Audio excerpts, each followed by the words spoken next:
આજ રોજ તારીખ 30 એપ્રિલ 2025 ના રોજ આમ આદમી પાર્ટી દાહોદ તાલુકા સમિતિ દ્વારા દાહોદ જિલ્લા કલેક્ટર શ્રી, દાહોદ જિલ્લા વિકાસ અધિકારી, દાહોદ જિલ્લા નિયામક શ્રીને આવેદનપત્ર આપવામાં આવ્યું.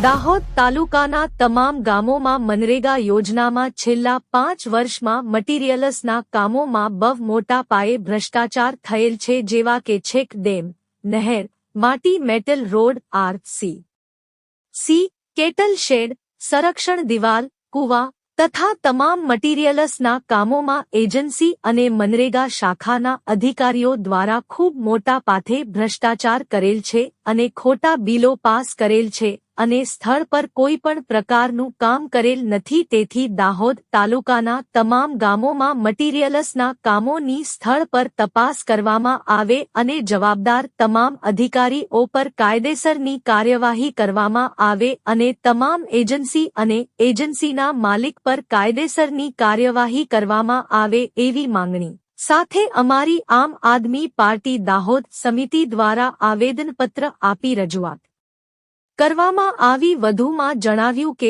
15 દિવસમાં કોઈ પણ પ્રકારની કાર્યવાહી કરવામાં નહીં આવશે તો આમ આદમી પાર્ટી દાહોદ દ્વારા ગાંધી ચિંધ્યા માર્ગે આંદોલન ધરણા કરશે. તેની સંપૂર્ણ જવાબદારી તંત્રની રહેશે. ત્યારે ગુજરાત પ્રદેશ સેન્ટ સેલના પ્રમુખ પ્રો. દિનેશ મુનિયા, ગુજરાત પ્રદેશ યુવા મોરચા મહામંત્રી શંકર કલારા, દાહોદ જિલ્લા પ્રમુખ રાકેશ બારિયા, દાહોદ જિલ્લા યુવા મોરચા પ્રમુખ કૃષ્ણા ચારેલ, દાહોદ તાલુકા પ્રમુખ કમલ સંગાડા, લીમખેડા તાલુકા પ્રમુખ પ્રહલાદ પરમાર, દાહોદ તાલુકા ઉપપ્રમુખ હસુભાઈ બિલવાડ, દાહોદ તાલુકા સેન્ટ સેલ યુવા મોરચા પ્રમુખ જસવંત કડમી, શૈલેષ ડામોર, કાળુભાઈ, આશિષભાઈ ડામોર હાજર રહ્યા.